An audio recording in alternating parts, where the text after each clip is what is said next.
Bonjour et bienvenue à toi, bienvenue sur la chaîne des Diasporaphiles, la chaîne de la diaspora qui œuvre, qui travaille à être influente là où elle se trouve, à être influente sur le développement de l'Afrique. Donc ici, nous abordons de façon décomplexée les problématiques, les difficultés de la diaspora afin d'y apporter des solutions concrètes, pratiques pour que la diaspora soit la plus forte, riche et puissante financièrement.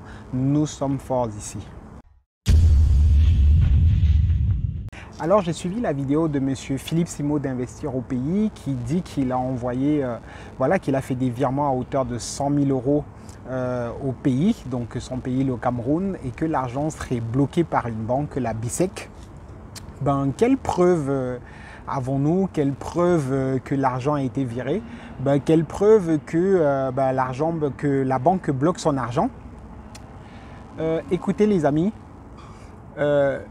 lors de ma dernière tentative d'investissement au pays, j'avais fait le constat que mes premiers échecs d'investissement au pays étaient dus au fait que je mettais des petits moyens. Donc je mettais des petits moyens, on a communément l'habitude, et peut-être vous l'avez fait aussi, d'aller monter une petite ferme avec 5 000 euros, ou de monter un petit poulailler, ou de monter une petite plantation avec moins de 10 000 euros, en mettant la famille dans le projet, en cherchant les amis pour y contribuer, pour ne pas avoir trop de dépenses.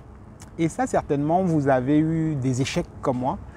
Et donc, lors de mon dernier projet, que j'ai essayé de monter en fin 2015, début 2016, je suis parti sur un projet avec 50 000 euros. Et je suis allé voir une banque du terrain, donc la Société Générale.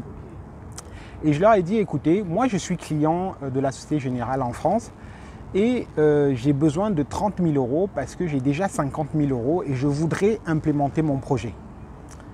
Alors, donc on m'a demandé toute la paperasse nécessaire, les justificatifs. On est même allé me demander qu'est-ce qui prouve que je vais pouvoir rembourser. Il s'avère que j'étais déjà client de la banque, puisque la Société Générale du Cameroun, ce n'est qu'une ramification de la Société Générale en France. Donc ils ont pu justifier mes rentrées d'argent, tout l'argent que je pouvais générer ici. Et j'ai eu un accord de principe. Donc l'accord de principe du prêt, c'est la première étape pour laquelle on vous dit c'est bon, votre dossier il paraît plausible, donc on vous accorde le crédit. Et à la dernière étape, quand il fallait vraiment signer l'offre de prêt, donc je rencontre le directeur, le responsable d'agence de la structure, donc l'agence au Cameroun. Donc je rencontre ce responsable qui me dit en fait que pour de telles sommes, il faut quand même laisser quelque chose parce que beaucoup de personnes ont travaillé sur le projet et puis c'est vraiment rare qu'on donne 20 millions à une seule personne. Il faut faire quelque chose. Je me suis dit, mais c'est incroyable. Je viens lever des fonds. Vous en tant qu'une banque, juste le fait que j'emprunte votre argent, vous aurez des intérêts, ça vous donne plus de travail. Je suis en train de, rien que par mon prêt, je suis déjà en train de vous financer. Il n'a rien voulu entendre. Donc on a discuté, on a échangé et je suis sorti de ce bureau sans signer mon offre de prêt. Et toutes mes relances après ont été sans suite. Et donc j'ai vu mon projet mourir dans l'œuf comme ça, simplement parce que quelqu'un, dans son bureau, a décidé que parce que je n'arrosais pas, parce que je ne mouillais pas, on donnera cet argent à une autre personne. Donc quand je lis des commentaires comme celui-là, que M. Simo, est-ce que vous avez des preuves? C'est choquant, c'est aberrant. Nous devons être conscients qu'une telle dénonciation, une telle démarche de dénonciation devrait en fait être portée par tous. Nous devons être tous écœurés. J'ai un peu ras-le-bol en fait de ces personnes. Je ne sais pas ce qu'elles font dans la vie ou ce qu'elles font sur les médias, à venir critiquer à tout va, à venir reprendre même sur des sujets sérieux. Les amis, l'Afrique, quand on parle du développement, arrêtons d'être rêveurs, arrêtons d'être passifs, arrêtons d'être blagueurs, joueurs. À un moment donné, si vous voulez vraiment contribuer, participer au développement de l'Afrique, vous devez comprendre que les enjeux sont financiers. Les enjeux sont financiers. Lorsque nous venons dans la diaspora, nous venons en winner, nous venons en gagnant.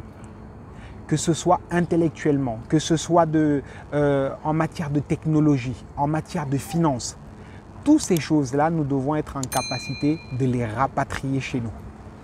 Mes chers amis, je partage totalement en fait la démarche de M. Philippe Simot, dans le sens où il est grand temps en fait que nos États se prennent en main. Il est grand temps en fait que nous puissions réorganiser, restructurer en fait la position de la diaspora par rapport à nos différents pays.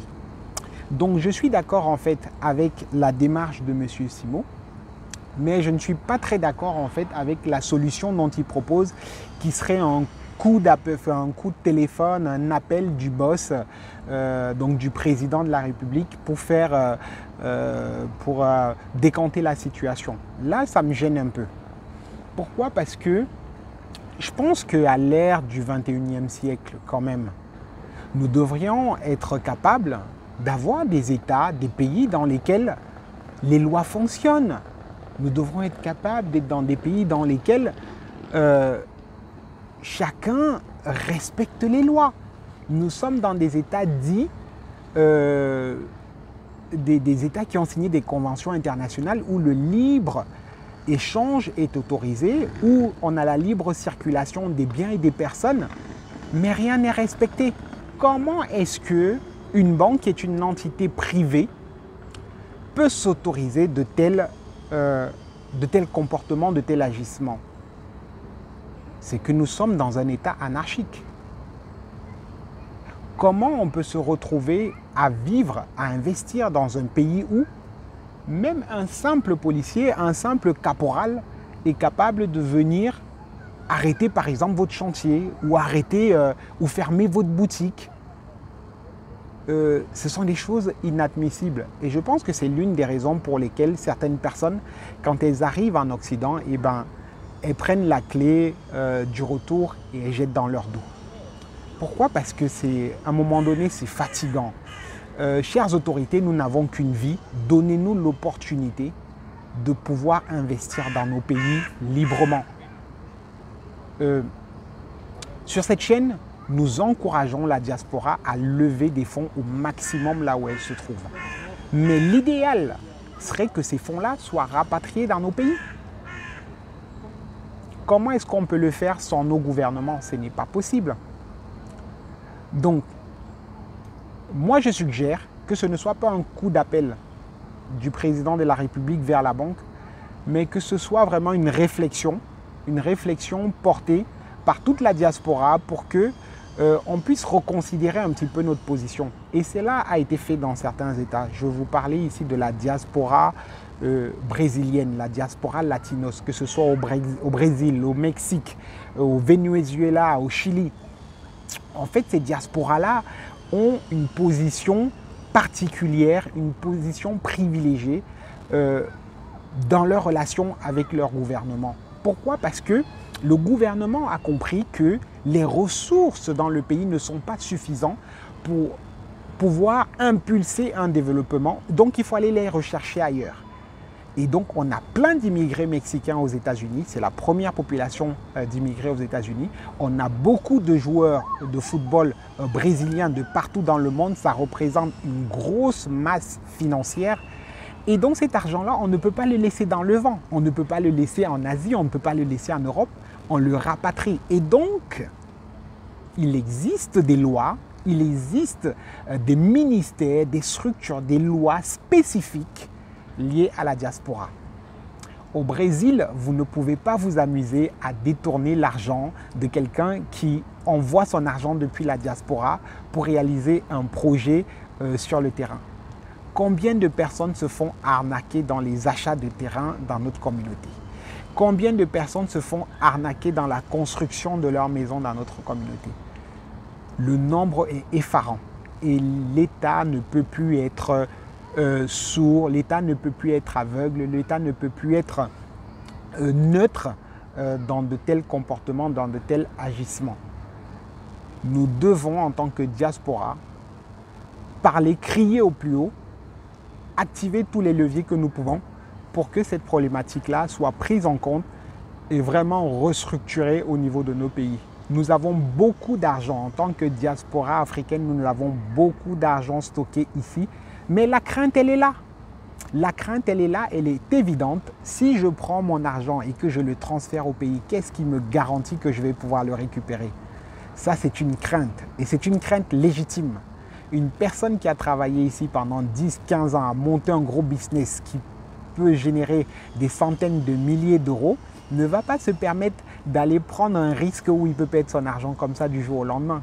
Donc, nous ne demandons pas aux États de nous donner de l'argent ou de nous aider financièrement. Nous demandons aux États de jouer leur rôle, de mettre en place des conditions qui permettent d'investir de façon sécurisée, qui permettent que chaque entrepreneur, chaque investisseur, chaque personne qui a les moyens puisse librement faire son business et pas forcément avoir le numéro de tel ministre ou de tel directeur pour se sentir en sécurité. Non, ce n'est pas possible. Chacun devrait se sentir libre, en sécurité, de pouvoir investir dans son pays ou dans un quelconque pays d'Afrique. Ce qui n'est pas le cas aujourd'hui et c'est alarmant. Imaginez, on dit qu'une personne, lorsqu'elle détourne l'argent de quelqu'un qui vient acheter son terrain, c'est tout de suite 10 années incompressibles de prison. Le nombre de détournements baisserait. Mais comme ce n'est passible d'aucune peine, c'est sujet à magouille, des personnes s'organisent. Aujourd'hui, on a des bandes organisées pour détourner de l'argent des personnes qui viennent acheter leur terrain. Et ça, c'est lamentable. Et ça, c'est des pratiques des personnes de chez nous. Parce que M. Philippe Simo parlait de la BICEC, qui serait une banque marocaine. Mais qui dirige cette banque? Le DG, certes, est un Marocain, c'est Othman Rodi, donc, qui est un Marocain. Lui, il est le président du conseil, mais le directeur général des opérations, c'est Jean-Baptiste Bokam, c'est un Camerounais. C'est quelqu'un du pays. Celui qui dirige les opérations, celui qui est vraiment au courant de l'argent qui entre, qui sort, c'est un Camerounais. Donc, M. Jean-Baptiste Bokam, aujourd'hui, sait que son établissement bloque l'argent de la diaspora. C'est un Camerounais. Qui sont les gouverneurs de ces banques centrales africaines là, qui nous limitent, qui nous bloquent avec leur monnaie, le franc CFA? Au niveau de la BCAO, on a Jean-Claude Cassibrou, l'Ivoirien. Au niveau de la BEAC, on a Toli Mahama, qui est un Tchadien. Donc, vous voyez bien qu'au niveau des opérations de la BEAC, au niveau des opérations de la BCAE, au niveau des opérations de la BICEC, nous avons des locaux, des Africains noirs comme nous. Vous me direz maintenant que ce sont des marionnettes. Oui, certes, si toutes les marionnettes se rebellaient, est-ce que le marionnettiste ne serait pas en défaillance? Donc, il est grand temps que nous puissions être conscients de cela, que nous puissions le dénoncer, que nous puissions mettre en place des actions telles que interpeller nos États pour que les choses rentrent dans l'ordre, pour que les choses se mettent vraiment à fonctionner et nous permettre de contribuer réellement au développement de l'Afrique. Chers amis, demandez à M. Simo s'il a des preuves. Venez faire des commentaires tels que est-ce que c'est vrai que la banque a bloqué son argent? C'est lamentable. Nous devons dépasser le niveau du tu-tu-tu, des petites paroles. Évoluons dans le débat, soyons consciencieux et progressons ensemble. Si de telles sommes, telles que 100 000 euros, vous paraît tellement énorme, ne dites rien en fait, ne dites rien. Vous pouvez, par votre silence, des fois soutenir, accompagner ceux qui œuvrent, ceux qui travaillent. C'est vrai que voilà, YouTube, chacun peut dire ce qu'il veut, mais à un moment donné, s'il vous plaît, soyons consciencieux. Nous voulons être cette diaspora forte, puissante, riche financièrement, cette diaspora qui lève des fonds, qui transfère vers l'Afrique la technologie, l'argent, qui transfère vers l'Afrique tout ce qu'elle a pu saisir de ce côté. Donc nous appelons les États à mettre en œuvre ces ponts-là, ces ponts qui permettent de faire revenir vers chez nous tout ce qu'on a pu faire venir ici. Donc vous comprenez le message. Je veux qu'il soit partagé, qu'il soit déjà accepté par vous qui écoutez, partagé, et que ce soit en fait ce type de sujet qui soit nos échanges en fait. Que ce type de sujet nous retrouve le plus. Et donc je vous invite à un live. Donc on fera un live soit sur Diaspora Décomplexée, soit sur Mindset Mania, ou même sur Investir au pays sur le sujet, parce que c'est un sujet très très grave. Je vous dis à bientôt pour la prochaine vidéo. Nous sommes forts ici.